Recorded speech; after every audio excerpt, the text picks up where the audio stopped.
ایک صحابی کا واقعہ۔ انوکھی خریداری۔ حضرت جریر بن عبداللہ رضی اللہ عنہ ایک بڑے مرتبے کے صحابی ہیں۔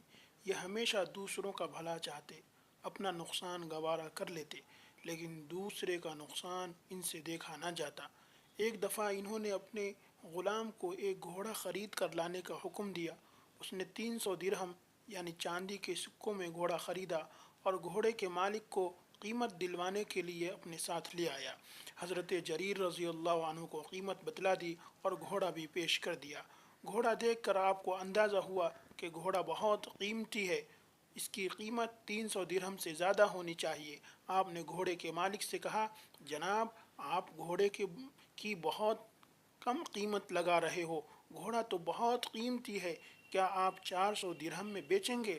اس نے جواب دیا، جیسی آپ کی مرضی۔ پھر حضرت جریر رضی اللہ عنہ نے فرمایا، آپ گھوڑے کی قیمت کا صحیح اندازہ نہیں لگا پا رہے ہو، اس کی قیمت تو 400 درہم سے بھی زیادہ ہے، کیا آپ 500 درہم میں بیچنا چاہیں گے؟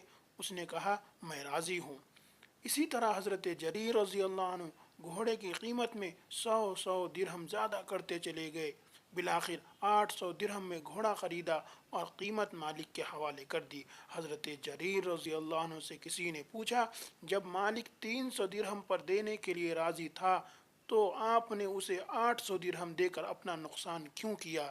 آپ نے جواب دیا، گھوڑے کے مالک کو قیمت کا صحیح اندازہ نہیں تھا، میں نے خیر خواہی کرتے ہوئے اسے پوری قیمت ادا کر دی، اس لیے کہ میں نے نبی کریم صلی اللہ علیہ وسلم سے وعدہ کیا تھا کہ میں ہمیشہ ہر مسلمان کی خیر خواہی کروں گا، میں نے اس وعدے کو پورا کیا۔